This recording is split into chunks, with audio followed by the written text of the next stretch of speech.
Majlis kita teruskan yang menjemput dan mempersilakan Yang Berusaha Dr. Haji Muhammad Kasim bin Hussein, Malang Pengarah Sektor Pembelajaran Jabatan Pendidikan Negeri Sabah, untuk menyampaikan ucapan haluan. Seterusnya menyampaikan taklimat KPM Perkasa. Terima kasih Cik Nordin. Bismillahirrahmanirrahim. Assalamualaikum warahmatullahi wabarakatuh. Salam hebat. Katakan tidak kepada nombor 16, katakan ya kepada sekolah terbaik.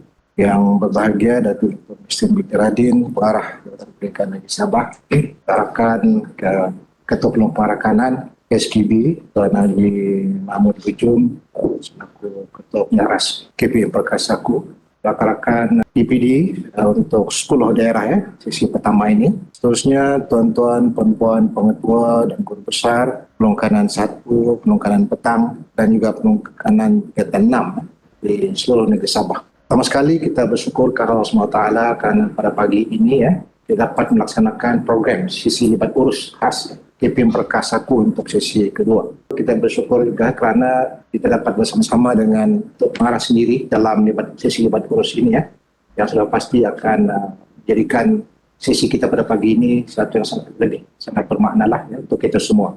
Baik tuan-tuan dan puan, sesi libat urus khas ini KPM Perkasaku ini memang dia diputuskan oleh Ketua Pengarah yang akan melibatkan semua PPD, semua pengetua guru besar dan juga Pelongkanan 1, Pelongkanan Petang dan Pelongkanan Tingkatan 6. Oleh kerana bilangan kita ramai melebihi 1,000 orang, terpaksa kita agihkan kepada 2 sesi. Iaitu hari ini sesi pertama ini hanya untuk 10 daerah. Itu pun pada anggapan kami dia akan menjangkau 700 peserta sepatutnya lah. Kita mengharapkan semua sekolah dalam daerah-daerah tersebut tidak ada yang ketinggalan dan insyaAllah pada besok hari kita akan buat sesi kedua untuk daerah-daerah yang tidak terlibat pada hari ini. Saya diamanahkan oleh Datuk Pengarah untuk menyampaikan taklimat KPM Perkasaku dan saya harap taklimat ini bukan taklimat pemulihan ini taklimat pengayaan ataupun pengukuhan, karena saya yakin tuan-tuan dan puan-puan di PPD, di sekolah, pengetua dan guru besar, termasuk sekali Pelongkanan sudah biasa dengan istilah KPM Perkasaku ini karena kita tahu bahawa program KPM Perkasaku ini telah dilancarkan oleh Ketua Pengarah Pendidikan Malaysia pada 30 Ogos yang lalu dan seterusnya disusuli dengan taklimat oleh Pengarah BPK dan juga oleh Pengarah Lembaga Periksaan ketika itu Pengarah Lembaga Periksaan saya ingat seminggu selepas itu melalui media Didik TV dia juga membicarakan tentang KPM Perkasaku ini dan oleh kerana itu kami mengharapkan sangat oleh kerana penerangan mengenai KPM Perkasaku ini terus ke sekolah, terus ke PPD, begitu juga terus ke DPN. Kita mengharapkan sangat semoga sekolah-sekolah, semua sekolah sekali betul guru besar mengambil peran dalam perkara ini, khususnya dalam pelaksanaan KPM Perkasaku ini di sekolah masing-masing. Itu yang kita mengharapkan. Baik, seterusnya kita ada menyediakan beberapa slide untuk pembentangan ini. Berangkat slide yang agak umum, yang agak ringkas dan saya yakin tuan-tuan telah pun memahami dan dapat melaksanakan dengan baiklah di peringkat sekolah. Baik, ini yang selalu disebut, ini barangkali lebih awal daripada program KPM Perkasaku Dengan terjadinya PKP, maka berlakulah PDPR. Bila PDPR ini, maka berlakulah tiga kaedah pembelajaran, iaitu online, offline dan juga offsite. Di mana kita lihat di kalangan sekolah-sekolah kita di seluruh Sabah memang ada yang bermasalah dari segi kehadiran, segi PDP dan seumpamanya. Sekali daripada awal tahun sudah ada sekolah, ada daerah yang ditutup sudah melaksanakan PDP di awal tahun.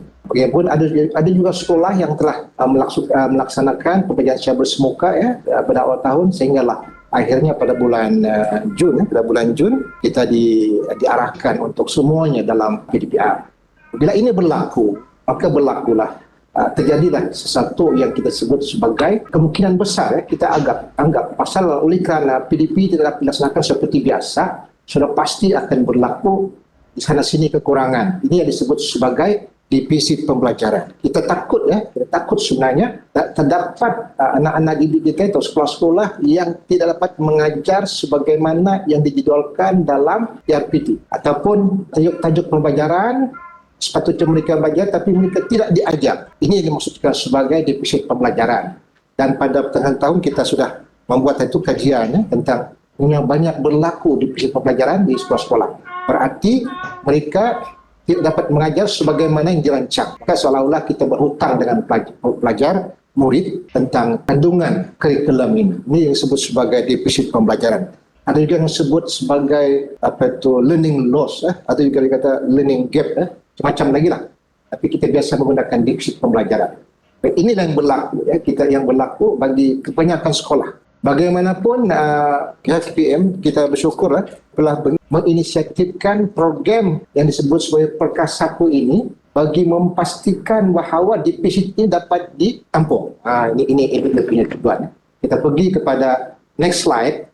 Next slide ini hanya menerangkan mengenai satu istilah yang tuan-tuan saya lebih arif lagi. Satu istilah yang begitu popular sekarang ini yang disebut sebagai KAK, kandungan asas kurikulum. Kandungan asas kurikulum ini sebenarnya hanya wujud pada DPK, Dokumen Penjajaran Kurikulum 2.0 yang telah dilancarkan ataupun diadakan pada tahun 2021. Dalam DPK inilah maka elemen kandungan asas kurikulum ini timbul, dan bersama-samanya ialah kandungan pelengkap dan kandungan tambahan.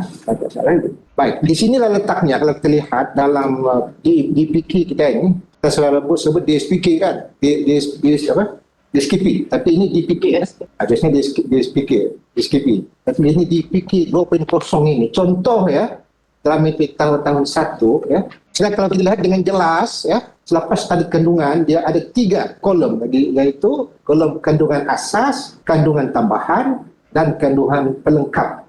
Jadi yang dimaksudkan dalam KPM Perkasaku ini ialah kandungan asas. Ini berarti kalau kita lihat di sini ada di antara sabik-sabik tertentu dia mempunyai yang 2 elemen lagi, kandungan tambahan dan kandungan pelengkap. Tapi ada sabik tertentu yang tidak ada, tidak ada dalam DPK.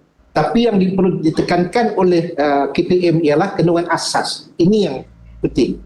Jadi saya harap ini tidak ada kekeliruan lagi lah. Ini yang disebut sebagai kandungan asas yang diminta oleh kementerian dalam Perkasaku ini supaya kandungan asas ini disempurnakan. Kita lihat perkaitannya kandungan asas dengan ERPT. Kita lihat. Ini. Jadi kalau kita lihat untuk subjek matematik ini daripada SK api-api kita telah edarkan ataupun kita telah pun upload ERPT ini dalam portal sampai saya semua sudah dapat. Itu contoh ERPT yang boleh diikuti Ini daripada SK api-api. Kita lihat tadi, kalau kita lihat tadi cara balik yang tadi dipikir. Okey, di sini perkaitannya lah daripada kandungan asas maka ditransfer ke dalam ERPT dalam standar pembelajaran di sana. Maka tajuk di sana dimasukkan di sini di dalam standar pembelajaran. Jadi ini juga yang akan dikira dalam pengiraan. Baik, kita timbulkan ini untuk mengira bagaimana timbulnya 70% itu. Nanti kita akan ceritakan Next. Ini bagi tingkatan 1 sekolah menengah Tadi sekolah rendah Ini untuk sekolah menengah. Kalau kita lihat terdapat di sana untuk matematik ini kandungan asas yang di garis hijau itu kita lihat jelas sekali kandungan asas. Dan inilah yang sepatutnya dihabiskan oleh pihak sekolah. Next. Dan ini juga ada disebut dalam ERPT. Ada kesinambungannya dalam ERPT dimasukkan dalam standar pembelajaran di sana. Dan kalau terlihat perkaitannya, next, inilah daripada DPK maka dimasukkan dia ke dalam ERPT. Sekarang mungkin yang timbul berbagai-bagai aliran pemikiran ini ialah bagaimana mengira 70%. Tapi KPM Perkasaku itu dia mau 70%. Maka kalau sudah pastilah yang mau dilihat ni ialah kami telah mendaga beberapa sekolah ada yang kata dia kira mengikut tajuk. Seberapa banyak tajuk maka dia akan kira keseluruhan tajuk dan dia akan dibahagi oleh sejauh mana tajuk telah diajar sehingga di Ogos. Maka tajuk yang diajar dengan keseluruhan dibahagi dengan keseluruhan tajuk maka dikali dengan 100 dapatlah peratus kandungan asas. Itu juga. Ataupun ada juga yang membuat pengiraan menggunakan RPT, dia tengok minggu ya, dia tengok minggu. Keseluruhan kita pembelajaran kita 40 daripada 32 hingga 41 minggu ya, satu tahun ya, satu tahun.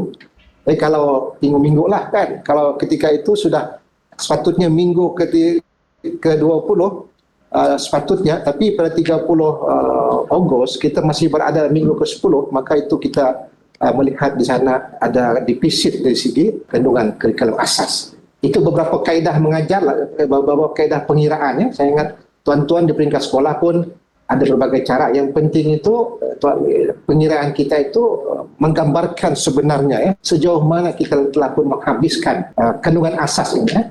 Baik, itu penerangan awal lah. Next. Baik, untuk ini kita pergi kepada ini yang maklumat asas daripada kementerian. Semua pun mungkin sudah maklum, Perkasa itu asalnya inilah ya, yaitu bermula berdasarkan DPM itu Kementerian Pendidikan Malaysia, manakala Perkasa yang menggunakan Perkasa Ku. Perkasa itu merujuk kepada program pemerkasaan pelaksanaan kurikulum. Ku itu ialah kurikulum. Ada juga Ku itu dia kata K itu kurikulum, EU itu ialah murid, MU. Boleh juga tengah-tengah diambil rupanya, dia punya huruf. Boleh juga diambil. Pulang kepada siapa yang memilih lah kan. Itu dari segi perkataan.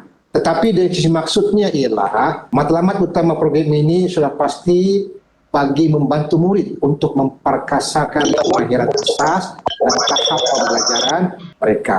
Kementerian sudah paham sebenarnya itu. Berlaku banyak defisit pembelajaran ya. Baik, ini merupakan grafik yang asas. Saya harap semua sekolah ada menyimpan ini. Kerana inilah, kalau kita lihat ini, kalau kita faham ini, kita akan dapat melaksanakan dengan sebaik-baiknya lah program Perkasaku ini. Dalam Perkasaku tadi, untuk mencapai objektif tadi itu kan, maka dilaksanakan salah satu program dinamakan catch-up plan. Catch-up plan, macam kita mau bubut balik ini kan, supaya apa yang tertinggal itu dapat di-cover balik, ditampung balik. Ya, kalau kita lihat satu persatu, saya ingat tuan-tuan pengetua PPD dapat menerangkan kan, saya harap lepas itu dapat menerangkanlah grafik ini ya. Kalau kita lihat di sebelah kiri sana, sebelah kiri kita lihat ya, pelaksanaan 70% kandungan asas. Sebenarnya sejarahnya ialah bagaimana 31 Ogos ini sepatutnya 70% itu berdasarkan kajian daripada kementerian ya. Mereka telah mengambil beberapa sampel sekolah, saya tidak tahulah Sabah ambil ke tidak, dalam sekolah, maka dikata 70% ini average pencapaian bagi sekolah pada 31 Ogos. Sepatutnya 70%. Sebab itu letakkan 31 Ogos, itu sepatutnya sudah capai 70%. Itu average. Bila average sudah pasti ada yang di atas, ada yang di bawah lah ya. Maka daripada 20 Januari sehingga 31 Ogos, sepatutnya 70% sudah dicapai. Sudah kandungan asas tadi ya. Dan ini sudah pasti akan berlaku tadi, ada yang bersemuka juga ya.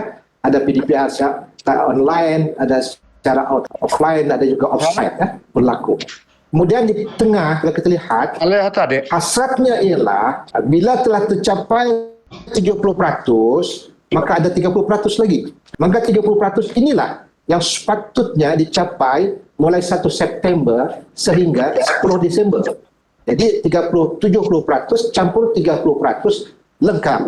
Kalau macam baca Quran khatam lah. Khatam 30 juzuk. Maksudnya ini khatam dari segi sukatan, kandungan asas khatam. Tentu kita mau pastikan bahawa 10 Desember ini semua sekolah telah pun melengkapkan ataupun menyempurnakan pengajaran kandungan asas untuk tahun ini. Itu hasrat KPM Perkasaku lah. Tapi apakah berlaku sekiranya tidak capai? Dari kajian, nanti Datuk Farah akan menyatakan kajian-kajian ya. Di kajian untuk Sabah ini, maka terdapat sekolah yang belum capai 70% ya. Kalau kita lihat nombor 1 sana ya, sepatutnya mula itu nombor 1 September, sepatutnya semua sekolah sudah mengenal pasti dalam masa 2 minggu itu, sudah mengenal pasti, sudah mengira berapa banyakkah kandungan asas yang telah diajar sehingga 31 Ogos. Sepatutnya semua sekolah setelah mengenal pasti ya, prestasi masing-masing. Semua sekolah telah mengenal pasti, semua ada mencukupi 70% atau melebihi ataupun kurang daripada 70%. Kalau 70% ke atas, alhamdulillah lah, kita on track, kata orang, kita on track ya. Tapi sekiranya tidak capai 70% ya, Ada di kalangan kita tengok dengan subjek-subjek tertentu mungkin ada yang baru 20%, ada yang 30%. Artinya di bawah 70%, maka dilaksanakanlah disebut sebagai catch-up plan. Maka kita diminta sekiranya kurang 70% dalam asas kurikulum, kita dicadangkan untuk membuat catch-up plan, iaitu yang hijau itu, yang 2, iaitu kita gunakan 5 kaedah. Kaedah ini sebenarnya ada dalam DSKP juga ni, dalam DSKP. Yang pertama, mengkali secara ringkas saya terangkan, pendekatan bertema. Bertema ni, dia bagus ni bertema ni. Dia boleh mencantumkan berbagai kemahiran, berbagai subjek dengan satu tema. Mungkin tuan-tuan di sekolah lebih faham lah ya. Contohnya tema pokok. Tema pokok. Ini yang paling mudah lah kan. Temanya ialah pokok. Maka pokok ini boleh lihat yang pertama dari segi bilangan pokok, kan? Melukis pokok, kemudian menyanyi tentang pokok, ataupun membuat sajak tentang pokok. Jadi kalau kita sana, tema pokok itu telah boleh melibatkan berbagai-bagai subjek dan kemahiran. Ini juga merupakan satu perkara yang boleh dibuat. Yang kedua, pendekatan modular. Modular ini merupakan suatu cara yang popular di Sabah. Ya. Modular ini ialah kita memecah-mecahkan kemahiran ataupun tajuk kita itu kepada modul-modul yang kecil. Ya. Contohnya, kemahiran berbahasa contohnya. Kemahiran berbahasa ini dia ada mula-mula mengkali membaca, mendengar, membaca, menulis, ya, bertutur dan seumpamanya. Dalam modular ini, tapi ini lebih kepada pengukuhan lah kan, dia akan pecahkan contohnya kemahiran membaca itu satu modul, kemahiran menulis satu modul. Jadi dia akan lebih mendalam. Ya. Untuk yang ketiga, pembelajaran berasaskan projek ini sangat tidak boleh terangkanlah kerana subjek tertentu, mungkin gabungan 2 subjek, 3 subjek, melaksanakan satu projek yang diserahkan kepada para guru. Yang keempat ialah pembelajaran terbeza. Ini pun yang bagus juga, ini terbeza ini ya. Di mana dalam satu kelas terdapat berbagai-bagai kemahiran, berbagai-bagai tahap murid ya. Maka dalam pembelajaran berbeza ini kita diminta supaya guru meraihkan perbezaan ini ya. Meraihkan perbezaan ini, maka yang pandai dengan cara dalam satu kelas ini memang cara yang bagus lah kan. Dalam satu kelas dia ada 3 ada. Satu, kandungan, terbeza dari kandungan. Yang kedua, terbeza dari segi proses. Yang ketiga, terbeza dari segi produk. Kandungan itu contohnya kalau seorang itu pandai membaca, maka dia bagi 3 perenggan, kan? Yang kurang pandai sikit dia bagi 2 perenggan. Berbeza tu kan? Mungkin yang produk ini seorang diminta merumus menggunakan peteminda, itu yang pandai. Yang kurang pandai mungkin diminta menggariskan isi penting saja. Saya ingin tuan-tuan lebih faham ini kan? Dan yang terakhir sekali ialah simulasi amali ataupun virtual lab. Saya harap ini ada juga berlaku ya. Kerana ini sangat kritikal bagi amali sains lah terus sekali ya. Di mana kita melakukan amali mungkin yang sesuai lah ya, yang sesuai, yang tidak berbahaya menggunakan video ya, menggunakan video. Ya. Guru akan mengirimkan ataupun memberikan bahan-bahan untuk dibuat amali oleh anak-anak di rumah ya, atau anak murid di rumah. Baik, itulah 5 yang dicanangkan oleh kementerian ya, di kementerian. Baik, sekiranya bagi yang melebihi 70% di bawah itu yang ketiga itu PDPR menggunakan kaedah yang bersesuaian seperti biasalah. Bagaimanapun kementerian juga membolehkan ya 5 cadangan kaedah itu digunakan oleh yang telah melepasi ya. Seterusnya kalau kita lihat garis hitam di bawah itu ialah PBD berterusan. PBD berterusan. Pentaksiran bilik dia berterusan di bawahnya hitam. Berarti daripada 1 September sehingga nanti kita PBD mesti berterusan berlaku. PBD ini dia macam lagu dan irama lah. Ada lagu ada irama ya. Iaitu ada PDP, ada PBD. Setiap kali ada PDP adalah PBD. Ya. Berterusan lah maksudnya ya. Yang keempat, sekiranya yang kurang ataupun melebihi 70% akhirnya akan bertemu yang 4 itu, iaitu melaksanakan penilaian tahap penguasaan murid ya. Iaitu dalam PBD kita lihat ya. Maka walaupun barangkali kita melepasi 70%, tapi kalau dia masih lagi muridnya ada yang di tahap 1 dan tahap 2, tahap penguasaan tahap 2, maka dia kena pergi ke sebelah lagi, iaitu sebelah dinding itu ya. Ini dikata jembatan bridging curriculum ke istilah itu ya. Berarti kalau masih lagi tidak capai, maka kementerian telah pun merancang untuk melepasi tahun 2021 ke 2022. Kerana pitch-up plan ni dia ada 2 tahun, dua fasa lah. Satu 2021 dan kalau tidak selesai juga maka akan disambung ke 2022. Tapi kalau kita lihat sana tidak selesai itu ialah tahap penguasaan murid. Dari segi sukatan kandungan asas sepatutnya selesai pada 10 Desember. Saya ingat ini cabaran bagi semua pengusaha besar lah ya. Yang selebihnya ini ialah untuk tahap penguasaan sahaja. Tapi saya yakin yang 3, 4 dan 5 semua selesai sore ini. Setelah mendengar kebanyakan selesai. Mungkin sekolah rendah ada cabaran sedikit.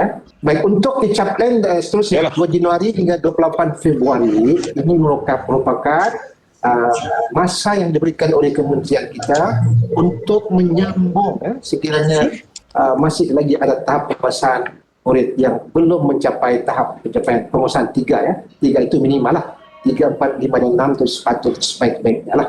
Bagi yang belum melepasi, maka teruskanlah. Satu kenyataan terkini daripada kementerian, kemungkinan laporan ataupun penilaian akhir untuk PBD ini, tapi belum ada bertulis lagi ya, Dato', belum ada bertulis lagi, ialah pada hujung Disember. Dan kemungkinan pelaporan itu pada awal 2022 ya. Tapi nanti mungkin akan ada surat usul berkaitan inilah ya. Tapi kita yang tugas kita ialah meneruskan. Sekiranya masih ada yang belum melepasi, maka teruskan sehingga 28 Februari 2022 ya. Begitu juga yang telah melepasi, dia kalau telah melepasi bukan dia duduk saya sajalah ya. Bagaimana yang telah melepasi? Dia bukan relax saja, dia juga ada tugas iaitu program pengayaan dan juga program-program kecemerlangan bagi buatlah macam-macam aktiviti di mereka yang telah melepasi. Paling tidak boring diorang kan, kita fokus kepada yang tidak melepasi ya, diorang apa dibuat, maka diorang ada program pengayaan. Baik, untuk yang di bawah sekali kita lihat dikenal pasti ya, nomor 1 dikenal pasti dalam tempoh 2 minggu. Itu dikenal pasti, ingat sekarang juga pasti setelah ya, yang 70%. Untuk 2, 3, 5 dan 6, maka dia ada 3 lagi strategi, iaitu pelaksanaan strategi M2P, iaitu mampatan, pecutan dan juga pengayaan. Yang kedua, pelaksanaan Student Engagement Learning Framework, tidak berapa dapat jauh ya, ataupun disebut sebagai SERF, diri sendirilah. Ini pembelajaran, pemperkasaan diri sendiri ya, belajar saya sendiri. Dan semua bahan sokongan PDP boleh diakses di Sumberku ya. Sumberku juga merupakan salah satu strategi dalam KPM Perkasaku ini ya. Baik, saya ingat M2P ini pun saya ingat dipahami ya. Ini merupakan kaedah untuk memastikan bahawa sukatan itu dapat dihabiskan segera ya. Kalau mempatan itu mungkin digabung 2-3 kemahiran, dengan menggabung kemahiran itu maka boleh pecutlah cepat sikit habis. Itu maksudnya itu kan, dan juga pengkayaan ya. Begitu juga murid-murid ini diberi kerja. Saya ada akses juga ini SERF ini. Kalau kita buka dalam Sumberku itu penuh itu. Semua subjek ada. SERF matematik, SERF bahasa Inggeris, SERF, semua subjek ada ya. Jadi tuan-tuan dan guru-guru tinggal klik saya sana, memang ada panduan untuk SERF. Begitu juga dengan M2P ini ada, tinggal diterokan. Semua ini dalam di Sumberku. Rupanya tidak habis di sini, kita pergi ke next, bersambung yang sebelahnya. Ini berlaku pada tahun depan, iaitu bermula 2 Januari hingga 28 Februari.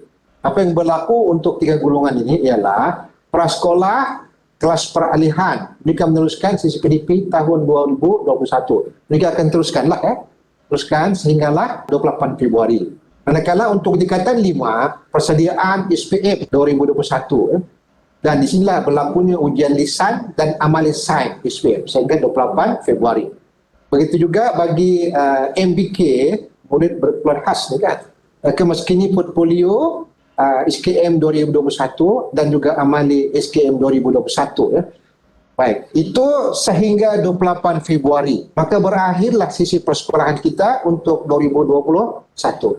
Maka kita akan berjumpa dengan sisi persekolahan yang baru pada Mac 2022. Tapi untuk SPM mereka akan ajar ujian bertulis. Begitu juga untuk MBK ini dia penilaian akhir SKM ya. Baik, untuk tahun 1 program transisi menggunakan bahan yang disediakan oleh PPK. dan pelaksanaan kurikulum tahun 2022 bagi semua tahap prasekolah tahun 1 hingga tahun 6, kelas peralihan tingkatan 1 hingga tingkatan 5. Ini bermula Mac, tengok di atas Mac 2022 ya. Baik, itulah kerangka KPM Perkasakulah yang telah dirancang oleh Kementerian. Dia harap perkara ini kita ambil berat dan pahami, dan tolong pastikan pada 10 Disember semua kandungan asas kita telah pun dapat diselesaikan dan diajar kepada anak murid kita, karena selepas itu kita akan memastikan pula tahap penguasaan mereka ya, yang ada dalam bidang PBD tadi ya. Next. Baik, ini sebagai tambahan saya ni, tadi saya terangkan. Next, ini boleh diakses melalui Sumberko ya. Next, ini juga strategi mempatan, pecutan dan pengayaan tadi untuk memastikan bahawa kita cepat. Ini juga boleh menggunakan kaedah-kaedah yang 5 tadi tu, yang 5 tadi. Next. Baik, Sumberko. Sumberko ni saya haraplah tidak ada guru yang belum akses lah. Belum ada guru yang tidak kenal. Semua guru mesti kenal sebenarnya Sumberko ni. Di sinilah segala-galanya berkaitan dengan bahan-bahan PDP ya. Yang saya sebutkan tadi itu dikumpulkan. Jadi kalau ada guru yang belum masuk sini memang kita ketinggalan lah ya, kita ketinggalan. Baik, next. Baik, ini merupakan 4 perkara ini tidak dimasuk dalam grafik tadi. Sebenarnya untuk KPM Perkasaku ini, di 4 perkara ini juga merupakan elemen pentingnya lah ya. Yang pertama, tugasnya adalah pemugaran literasi dan numerasi ya. Sebab itu kemungkinan besar ramai yang tertinggal banyak. Lama tidak belajar kan, maka kena tengok balik literasi dan numerasi. Saya haraplah semua sekolah rendah telah dapat kit ya. Kit literasi numerasi, kit pemugaran literasi numerasi ya. Cuma hari itu saya ingat ada tu yang masalah.